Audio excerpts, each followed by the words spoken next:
Baik, terima kasih semuanya. Oke,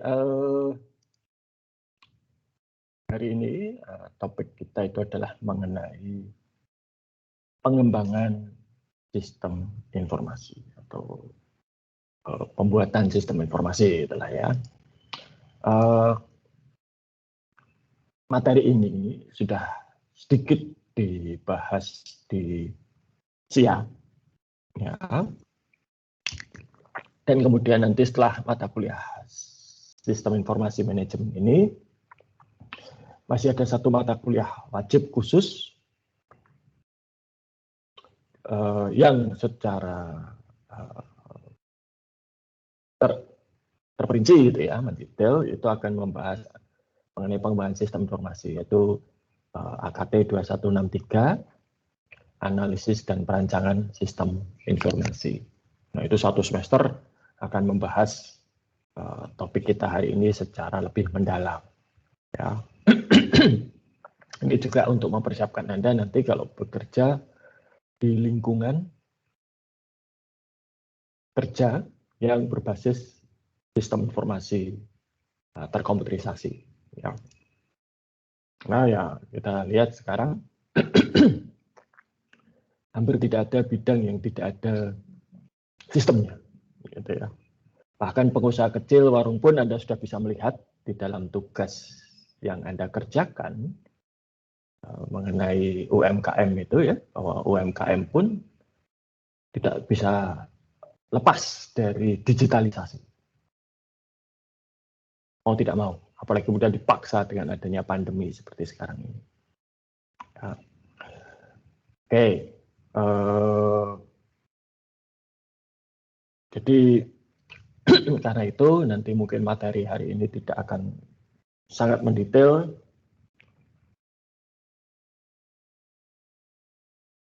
Bahwa materi kita hari ini itu hanya akan membahas secara singkat saja ya, karena memang hanya satu chapter di situ. Oke, saya akan share screen sebentar.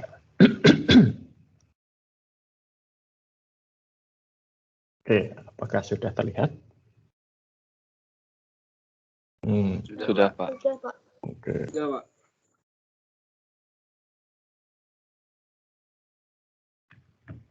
Oke, baik.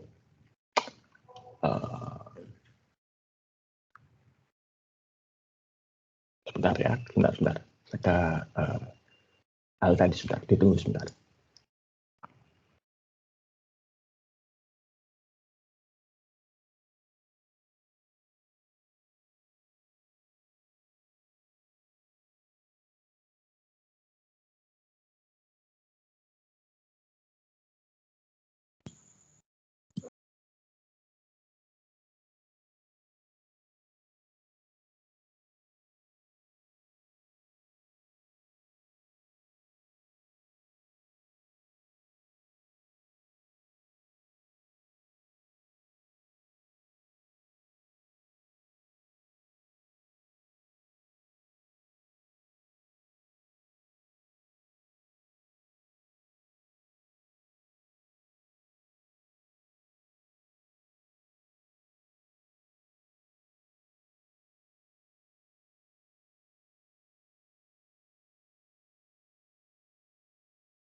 Baik, maaf atas interupsinya ya. Ada gangguan koneksi tadi, harus modemnya harus saya restart dulu. Baik, saya akan teruskan. Ya, jadi membangun atau mengembangkan sistem informasi. Nah, kalau kita lihat ya bagaimana satu organisasi itu menggunakan atau merangkul atau mengadopsi teknologi informasi, itu ada tahapan-tahapan. Awalnya itu biasanya dimulai dari otomatisasi, ya, menggantikan pekerjaan manual menjadi oleh komputer. Anda bisa melihat itu di UMKM yang Anda amati. Ya, tugas-tugas yang sudah Anda kerjakan gitu ya, kan ada UMKM yang tadinya terima order dan pembayaran manual sekarang beralih ke digital. Nah, dan itu memang tahapan yang alami dilakukan. Dan setelah prosesnya itu diotomatisasikan dengan komputer, tahapan berikutnya adalah mulai kemudian buat rasionalisasi proses. Artinya apa? Prosedur yang tadinya dirancang untuk manual itu kalau diotomatiskan menjadi ya lebih cepat, tetapi tetap itu aslinya manual, gitu kan. Dirancang untuk prosedur manual, maka kemudian dilakukan prosedur otomatisasi. Contoh ya, kalau Anda tarik tunai dari rekening Anda di bank, kalau secara manual kan Anda harus ngisi formulir, gitu kan. Kemudian formulir itu dibawa beserta buku tabungan dan identitas Anda ditandatangani, nanti dicek dan lain sebagainya. Kalau itu diotomatiskan ya bisa, tetapi kemudian menjadi aneh. Maka kemudian itu bisa diubah prosedurnya dengan menggunakan bantuan teknologi, itu apa? Mesin ATM misalnya. Anda tidak perlu ngisi formulir apapun, tinggal masukkan kartu ATM, tanda tangan diganti dengan kartu dan PIN, gitu ya. Dan mungkin di masa depan akan digantikan dengan sidik jari atau scan retina dan lain sebagainya. Tuh. Nah, berikutnya adalah prosesnya diredesain. Ya. Karena yang lama itu masih hanya dari manual, diotomatiskan, kemudian dilangsingkan gitu istilahnya, atau diefisienkan. Sekarang harus ganti redesign. Contohnya apa? Contohnya sekarang Anda bisa melihat beberapa bank itu menawarkan ATM bisa tarik tunai tanpa kartu ATM. Ya, cukup pakai milih menu tertentu di aplikasi internet banking, nanti bisa ambil tunai di ATM tanpa kartu ATM. Nah, yang terakhir ini yang paling besar perubahannya itu adalah perubahan paradigma. Itu apa? Kalau perubahan ya nggak perlu ATM, nggak perlu kartu ATM, nggak perlu mesin ATM. Pakai apa? Pembayarannya pakai micro payment, ya, pakai QRIS itu misalnya, atau yang lain. Nah, jadi ini benar-benar mengubah cara kita berbisnis. Ya. Nah, tentunya seperti semua aktivitas bisnis yang mengeluarkan dana itu ada risikonya, tapi juga ada pengembaliannya atau ada manfaatnya, gitu ya. Otomatisasi ini bisa dilihat di sini manfaatnya atau return-nya, ya, pengembaliannya itu paling rendah, tapi risikonya juga paling rendah. Kalau gagal bisa selalu kembali ke manual. Rasionalisasi ini sudah lebih tinggi, return-nya tapi risikonya juga naik. Redesign semakin tinggi, ya, tapi juga risikonya semakin tinggi. Nah, perubahan paradigma tadi, perubahan bisnis secara fundamental, ya. Risikonya tinggi, tapi return-nya juga paling tinggi. Ini yang paling memberikan banyak manfaat. Anda bisa lihat perusahaan-perusahaan seperti Gojek, Tokopedia, Netflix, gitu, yang tadinya hanya persewaan DVD, sekarang menjadi layanan streaming, bahkan beralih kepada rumah produksi. Ya. Nah, tuh, ya, oke. Nah, ini ada satu metode yang disebut business process redesign, adalah alat yang biasa dipakai untuk mendesain ulang proses bisnis. Ya. Jadi nanti bisa membantu bagi perusahaan-perusahaan untuk memperbaiki proses bisnisnya. Ya, proses. Jadi contohnya seperti ini. Ini kalau beli buku, gitu ya.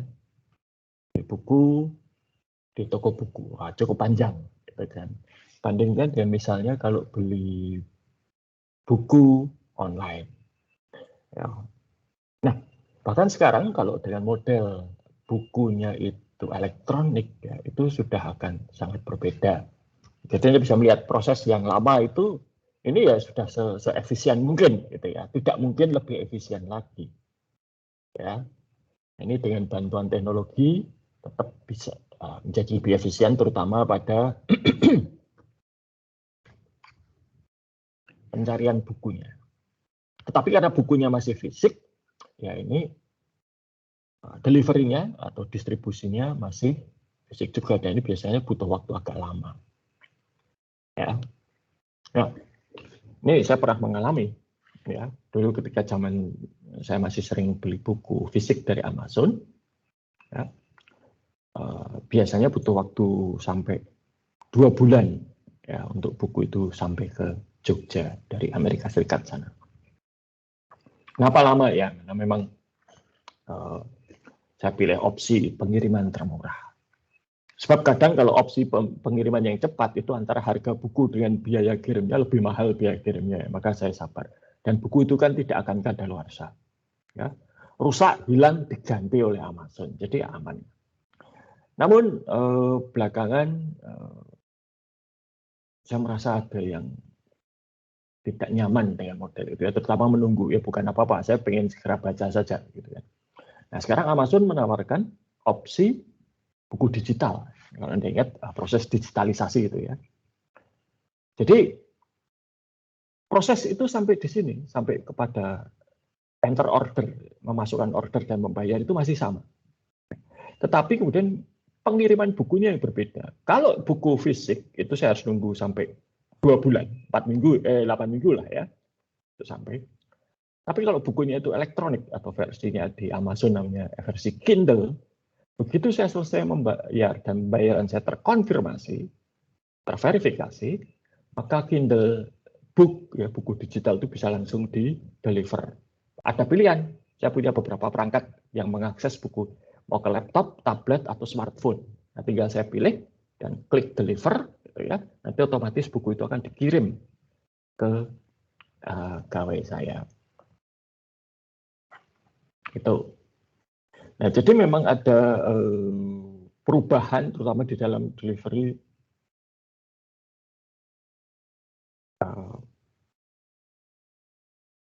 barang. Ya. Oke. Nah, ini business process management. Nah, Anda masih ingat ini ya, kalau di SIA dulu ya aktivitas untuk mengembangkan sistem. Ada berbagai macam aktivitas, dan juga ada berbagai macam versinya ya, tetapi itu biasanya dimulai dari analisis, desain, ya, programming, testing, conversion, dan production and maintenance. Ya. Selama ini kebanyakan fokusnya itu sampai pada testing dan konversi, tetapi production and maintenance ini cukup penting juga karena umur sistem terpanjang itu dihabiskan pada masa production and maintenance. Jadi sistem dijalankan itu usianya paling lama. Windows sebagai contoh, itu production and maintenance-nya rata-rata 3 tahun. Kalau digambarkan itu berupa satu siklus.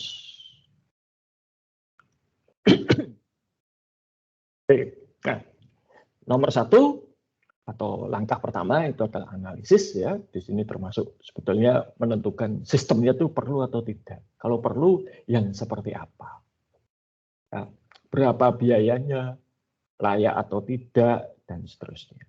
Ya, sampai nanti kemudian ditentukan sebetulnya sistem seperti apa yang kita butuhkan. Ya. Nah, 70% permasalahan dalam suatu sistem informasi itu bisa ditelusur sumbernya dari sini, dari analisis sistem. Jadi ini sistem yang cukup ini tahapan yang cukup krusial, tahapan yang penting sekali karena 70% permasalahan itu sumbernya dari sini. Kalau ini berjalan dengan baik, dilakukan dengan baik, hasilnya baik, maka 70% masalah sudah berkurang. Ya, tinggal kita berhadapan dengan 30% yang lain. Tapi kalau di sini terjadi kesalahan, ya, biaya akan menjadi sangat mahal. Ya, dari analisis kemudian menjadi desain, ya, di mana kebutuhan sistem tadi itu dirancang solusinya. Ada berbagai macam aktivitas, nanti kita juga bisa melihat, gitu ya. Satu hal yang sering juga kemudian dilupakan itu adalah terutama kalau di kelas, ya, itu adalah prosedurnya bagaimana, cara kita menggunakannya bagaimana, siapa pelakunya dan seterusnya. Ya. Oke.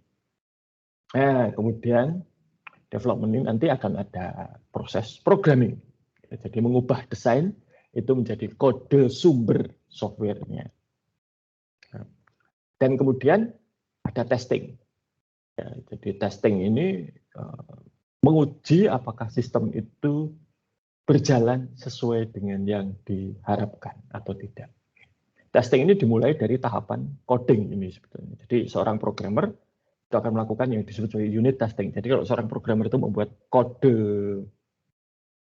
menuliskan kode softwarenya di satu modul kecil gitu ya, dia akan melakukan testing terhadap modul itu sampai dia yakin modul itu melakukan apa yang seharusnya dilakukan. Ya. Nanti berbagai modul yang dihasilkan oleh berbagai programmer itu dilakukan yang disebut sistem testing atau integration testing. Jadi itu diintegrasikan, dicoba. Ya. Modul A berjalan dengan baik, dites juga baik. Modul B berjalan dengan baik, dites juga baik. Tapi begitu digabungkan ternyata tidak. Nah, ini berarti ada masalah. Ya. Seharusnya A baik, B baik, kalau digabung juga baik. Ya, nih.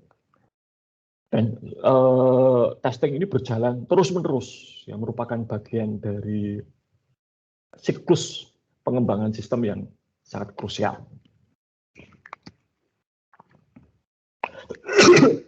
Di perusahaan-perusahaan besar itu bahkan ada tim khusus yang melakukan testing ini, yang disebut quality assurance. Ya. Jadi tugas mereka itu khusus ngetes. Kemudian ada acceptance testing. Nah, ini biasanya dilakukan oleh para calon pengguna. Ya. Di para calon pengguna ini akan diminta untuk menguji coba sistemnya dan memastikan segala sesuatunya berjalan dengan baik. Nah, yang namanya uji coba, testing ini harus ada rencananya. Semua aktivitas bisnis itu harus terencana, nggak ada yang dadaan. Ya. Nah, test plan ini nanti menyiapkan skenario, apa yang harus dites, datanya seperti apa, bagaimana caranya, oleh siapa itu ada. Oke. Lalu kalau sudah selesai, sudah dites baik, ya berjalan seperti yang diharapkan, maka dilakukan konversi. Sistem yang lama diganti dengan sistem yang baru. Dan ini ada 4 strategi yang biasanya dilakukan. Yaitu paralel, ini favorit saya, gitu ya, karena ini paling aman. Sistem lama dan baru berjalan bersama-sama. Ibaratnya, kalau Anda beli smartphone baru, gitu ya, yang lama dan yang baru jalan bareng dulu. Lalu Anda mulai memindahkan data dari smartphone lama ke smartphone baru. Nanti kalau handphone barunya sudah yakin jalan, tidak ada masalah, data nggak ada yang hilang, baru yang lama di pensiun. Nah, ini paling aman, tapi juga paling mahal karena Anda harus menjalankan 2 sistem untuk mengerjakan satu hal yang sama. Berarti ya paling tidak biayanya keluar 2 kali lipat. Dan direct cut over, yang lama langsung mati diganti dengan yang baru. Nah, ini yang biasanya risikonya paling tinggi, tetapi pada situasi tertentu ini yang paling baik, gitu ya. Jadi kalau tadi pakai contoh handphone, ya handphonenya hilang, gitu ya, atau rusak sama sekali, mati total, Anda harus ganti baru. Ini direct cut over. Ada yang pakai pilot study. Pilot study itu sistem baru diimplementasikan tidak pada keseluruhan organisasi, tapi menggunakan satu bagian saja. Misalnya kalau itu dulu yang saya lakukan di program e-katalognya pemerintah Indonesia itu kita uji coba di Yogyakarta. Kita coba di Semarang. Kita coba di Kabupaten Badung di Bali dan di Provinsi Gorontalo, ya. Dan waktu itu kalau nggak salah untuk universitas kita pilih ITB. Ya. Begitu sukses baru kemudian ditularkan kepada bagiannya. Bisa juga dengan phased approach. Kalau ini per modul. Ya. Anda masih ingat kita bicara enterprise system, ya, yang diimplementasikan itu modul keuangan dulu. Keuangan lancar baru nanti modul yang lain. Ya. Lalu ada training dan lain sebagainya. Lalu juga ada dokumentasi. Dokumentasi ini berupa narasi, gitu ya, cerita bagaimana sistem itu dibuat dari awal sampai akhir. Lalu ada dokumentasi yang berisi petunjuk pengelolaan sistem untuk para administratornya dan petunjuk penggunaan sistem untuk para user atau penggunanya. Oke. Nah, kalau sudah selesai konversi, maka sistem akan berjalan kepada yang satu tahapan yang namanya production and maintenance. Jadi sistemnya jalan. Lalu selama umur hidup sistem itu dilakukan review, dilakukan pemeriksaan, dilakukan evaluasi apakah ada perubahan. Nah, itulah mengapa berbagai aplikasi software yang kita miliki itu selalu ada update. Karena apa? Pasti ditemukan adanya masalah. Ya.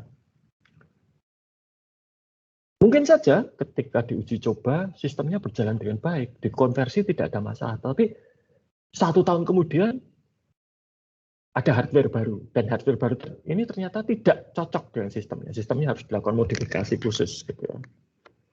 Nah, ini, ya. Atau tiba-tiba ada modul yang entah kenapa menyebabkan masalah, itu harus segera diperbaiki. Tapi ya, yang namanya perubahan itu biasa dan itu kecil-kecil, gitu ya. Maintenance ini dilakukan sampai nanti sistemnya tidak mampu lagi memenuhi kebutuhan. Maka kembali lagi ke tahapan awal yaitu analisis. Ya, metodologi ini juga macam-macam ya. Yang paling tua itu adalah SDLC. Yang, kalau Anda ingat, nah ini ya SDLC ini tradisional, ini yang paling tua ya. Dan ada alat bantunya data flow diagram dan lain sebagainya, gitu ya, sudah pernah. Yang lebih baru ini teknologi tahun 80-an itu adalah object oriented. Ya.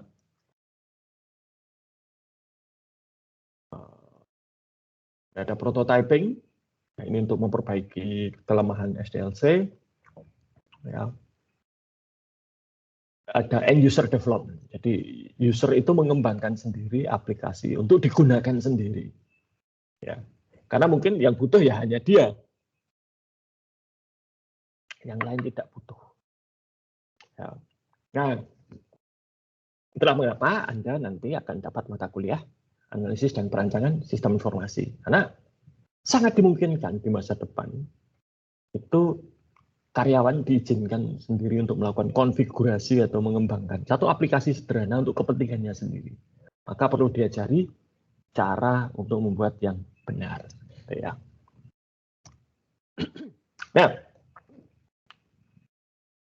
sekarang sebagian besar sistem yang dibutuhkan oleh satu perusahaan atau satu organisasi itu ada yang jual, sebagian besar. Terutama kalau kebutuhan kita adalah kebutuhan yang generik, yang tidak khusus, gitu ya. Kita butuh aplikasi untuk ngetik, wah banyak yang jual word processor, meskipun ya de facto Microsoft Office, gitu ya. Kita butuh aplikasi statistik, banyak yang jual, tergantung seperti apa yang kita butuhkan. Kita butuh aplikasi untuk penjualan, pembayaran, manajemen kas, persediaan, dan itu banyak sekali yang membeli. Maka semakin ke arah sini, gitu ya, tren terbaru, ya bukan terbaru, tren yang ya saya kira akan semakin banyak yang menggunakan itu adalah membeli, bukan membuat. Ya, jadi memang harus dibeli. Bukan memang harus dibeli, dibeli daripada dibuat. Kenapa? kembali ke esensi bisnis. Biaya lebih kecil daripada manfaat. Biaya membuat itu lebih besar daripada biaya membeli. Ya, coba harga Microsoft Office itu berapa? Seingat saya kalau 1 tahun itu sewa nggak sampai 2 juta rupiah. Itu sudah bisa di-share 5 orang. Sudah plus OneDrive 1 tera kalau saya tidak salah ingat. Ya, karena paketnya itu harganya berubah-ubah. Tapi di bawah 2 juta rupiah per tahun. Ya, untuk satu UKM itu murah saya kira. Dan kalau diberi uang 100 juta apakah bisa membuat software sekelas Microsoft Office? Nah, tidak bisa. Ya. Microsoft itu punya ratusan orang pinter yang banyak doktornya gitu ya. Google juga demikian. Mereka sudah menghabiskan biaya miliaran dolar dan sudah menghabiskan waktu bertahun-tahun untuk mengembangkan sistem yang mereka miliki sekarang, yang mereka jual. Jadi kalau kita akan bersaing dengan mereka, kita berhadapan-hadapan dengan modal besar, pengalaman yang banyak. Jadi itu sesuatu yang secara ekonomis sulit untuk dipenuhi. Maka ya paling murah beli. Ya. Nah proses membeli itu bisa mengikuti proses tender seperti yang dulu disampaikan di SIA. Gitu ya. Lalu kemudian berevolusi lagi menjadi mengalihkan fungsi IT ke pihak ketiga. Nah, tren ini dulu dimulai di tahun 70 oleh Kodak, perusahaan film dan kamera. Kodak itu merasa bahwa mereka itu perusahaan film dan kamera, bukan perusahaan IT. Maka ya mereka pengen fokus ke bisnis utama mereka, ya, IT, film dan kamera. Ya, bisnis fotografi lah, atau imaging. Maka kemudian mereka menjual divisi IT mereka ke IBM. Dan kemudian membayar IBM untuk menyediakan atau menyelenggarakan dan mengelola fungsi IT untuk Kodak. Maka semenjak itu kemudian berkembang ya menjadi yang disebut sebagai alih daya atau outsourcing. Dan ketika outsourcing di dalam negeri Amerika Serikat laris, ya Kodak sukses menghemat banyak biaya, banyak yang mengikuti. Nah, demand naik, supply relatif tetap, tidak banyak bertambah, maka harga naik. Ketika tahu harga naik, apa yang dilakukan? Cari yang lebih murah, selalu begitu kan. Domestik internal di Amerika Serikat tidak murah, maka mereka cari keluar negeri. Mana? Salah satu yang dulu menjadi favorit itu adalah India. 70% pangsa pasar outsourcing dunia itu ada di India. Nah, karena apa? Biaya programmer dan lain sebagainya di India lebih murah. Ya, maka sudah muncul ya offshore outsourcing. Kehadiran teknologi internet dan juga berbagai macam teknologi yang lain dan makin memperbesar opsi outsourcing ini menjadi cloud computing. Ya. Jadi nggak perlu install apapun di perangkat kita. Kalau sudah kok terhubung internet, punya browser, kita bisa mengakses. Ya. Ya. Ini. Namun outsourcing ini juga ada sisi negatif. Positifnya tadi ya lebih fleksibel, lebih murah dan seterusnya. Tetapi sisi negatifnya juga ada. Itu apa? Ada biaya-biaya yang tidak kelihatan. Misalnya apa? Memilih supplier yang tepat itu seperti apa? Bagaimana kita bisa, karena biasanya outsourcing ini jangka panjang ya, tidak hanya 1-2 tahun. Terakhir kemarin pemerintah Amerika Serikat akan, khususnya Kementerian Pertahanan Amerika Serikat itu mengoutsourcing kan cloud mereka. Ya, sistem namanya JEDI. Itu untuk 10 tahun kontraknya. Nah, bagaimana bisa yakin satu perusahaan itu 10 tahun bisa bertahan? Ya, tidak lalu hilang. Gitu kan. Lalu ada berbagai metodologi lain yang saya tidak akan bahas ya, karena ini nanti akan dibahas lebih mendalam di analisis perancangan sistem. Ya. Tapi yang kalau tadi sistem development life cycle itu rata-rata butuh 1 tahun ya, untuk membuat sistem yang menengah gitulah ya. Semakin besar semakin lama waktu. Dan muncul rapid application development, ini bisa memotong menjadi sekitar 6 sampai 8 bulan. Lalu agile development, ini yang sekarang banyak dipakai perusahaan-perusahaan IT besar dunia, Google, Facebook, Twitter, Netflix. Ya, ini pakai ini. Ini bahkan lebih ekstrim, 2 bulan.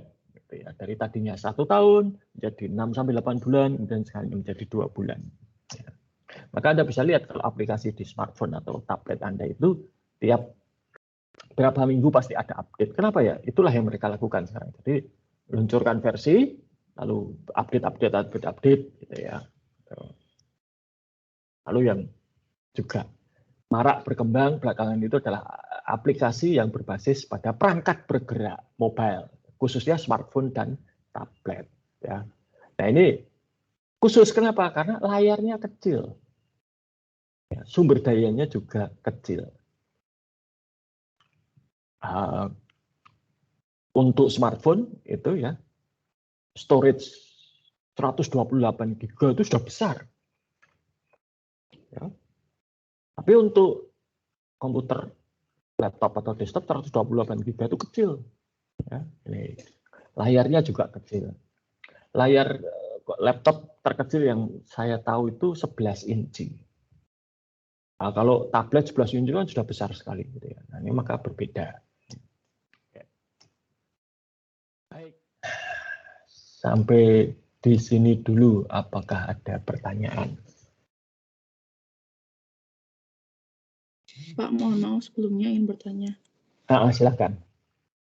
Kak, apa PPT yang Bapak kirim salah ya Pak? Karena waktu saya mau download itu PPT pertemuan 13, tapi materi untuk AKT 2163. Oke, saya salah upload ya, dan nanti saya ganti.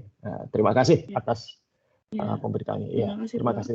Ya, terima kasih. Nanti saya ganti sebentar lagi ya. Mohon maaf atas kesalahannya. Ya. Oke. Ada lagi? Oke, nah minggu depan itu adalah perkuliahan kita terakhir. Ya, Anda akan nanti ya kisi-kisi tentang ujian. Ujian akhirnya ya tidak jauh berbeda dengan ujian tengah semester. Ya. Dan ini khususnya untuk menghindari plagiarisme sebetulnya. Ya. Jadi nanti bahan untuk ujian akhirnya itu adalah tugas Anda tentang UMKM. Masing-masing kan mengamati UMKM lah ya. Ingat kan? Nah, itu nanti menjadi bahan tugas. Bahan ujian akhir semester. Jadi nanti silakan dilihat lagi ya tugas-tugas Anda tentang UMKM tersebut. Karena itu nanti yang akan menjadi soal untuk ujian akhir. Ya. Saya sih selama ini belum menemukan adanya kecurangan ya. Dan ya saya memang tidak mencari kecurangan. Saya percaya. Jadi satu hal yang saya pelajari dulu ketika saya studi lanjut itu adalah iklim akademik yang baik itu berdasarkan pada kepercayaan, trust. Kita orang Indonesia itu sering sekali diperlakukan sebagai orang yang tidak bisa dipercaya. Maka butuh banyak bukti.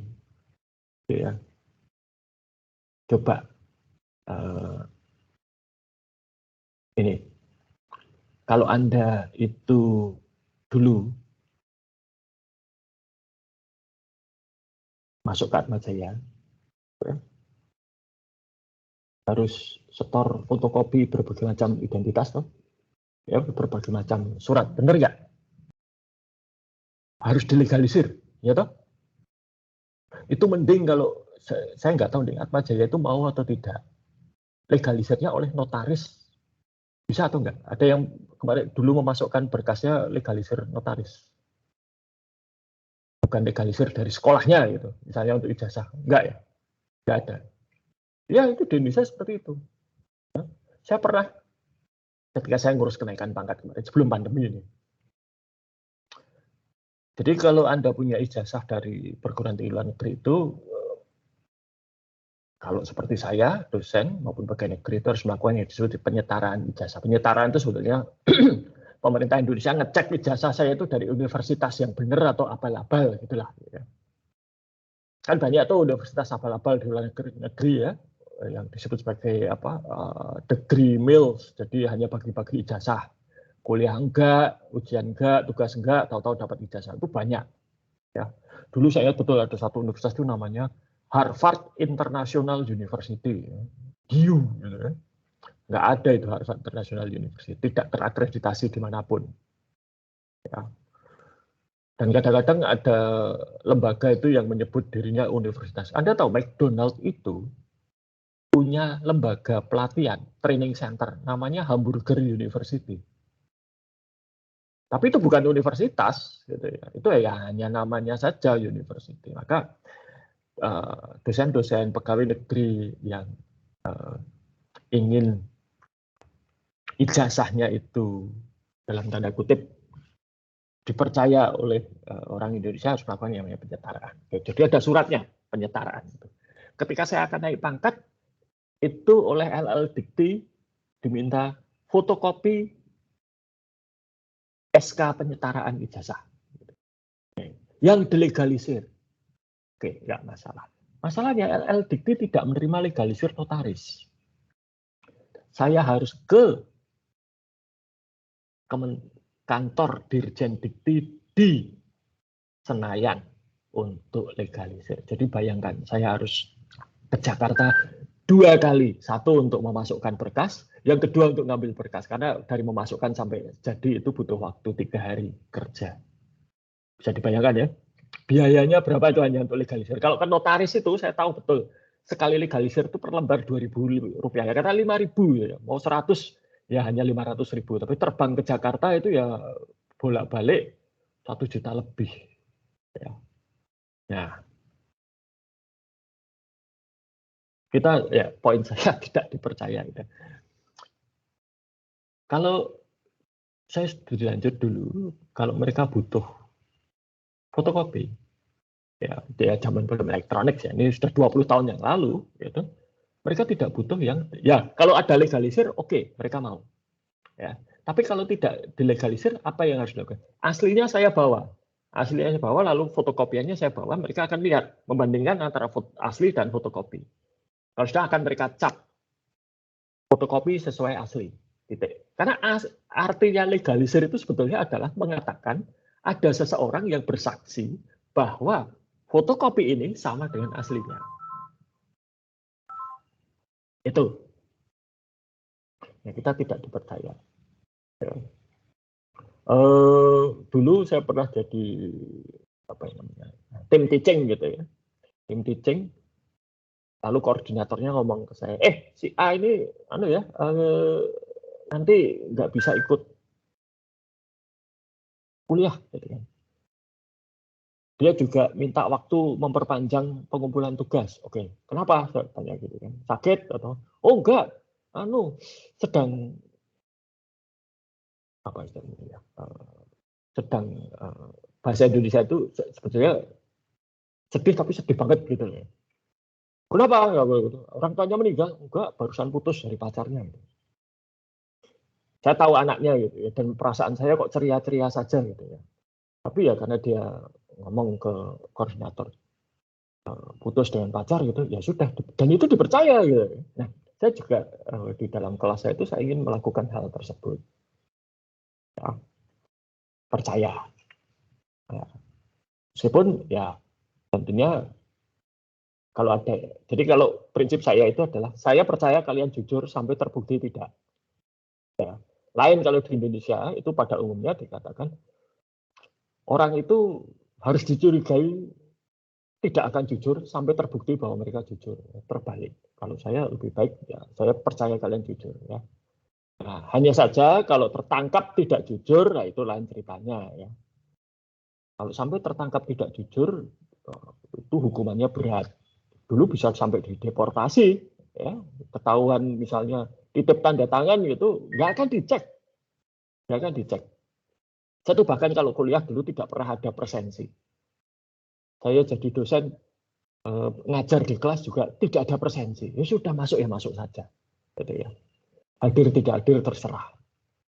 Tapi kalau misalnya dipanggil gitu ya untuk mengerjakan tugas kok anaknya nggak ada, padahal di situ tertulis presensi, ya siap-siap digugurkan, tidak lulus. Kalau itu mahasiswa internasional langsung visanya dicabut, dideportasi.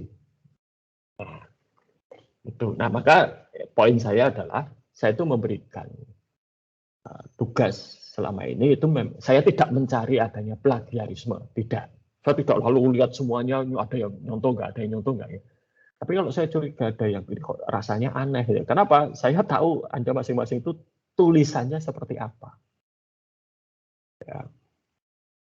Jadi kalau tiba-tiba kok ada yang biasanya tulisannya gaya Anda seperti itu, tiba-tiba kok tulisannya menjadi sekelas seperti ahli ekonomi atau ahli IT, wah ini curiga, ini mesti copy paste dari mana ya. Copy paste boleh nggak? Boleh, asal menyebutkan sumbernya, ya kan? Oke, itu saja ya kuliah kita hari ini. Jadi nanti minggu depan akan saya berikan secara lebih lengkap kisi-kisi mengenai ujian akhir. Dan jangan khawatir, itu masih berdasarkan tugas yang sudah pernah Anda kerjakan. Oke? Selamat pagi dan tetap jaga kesehatan.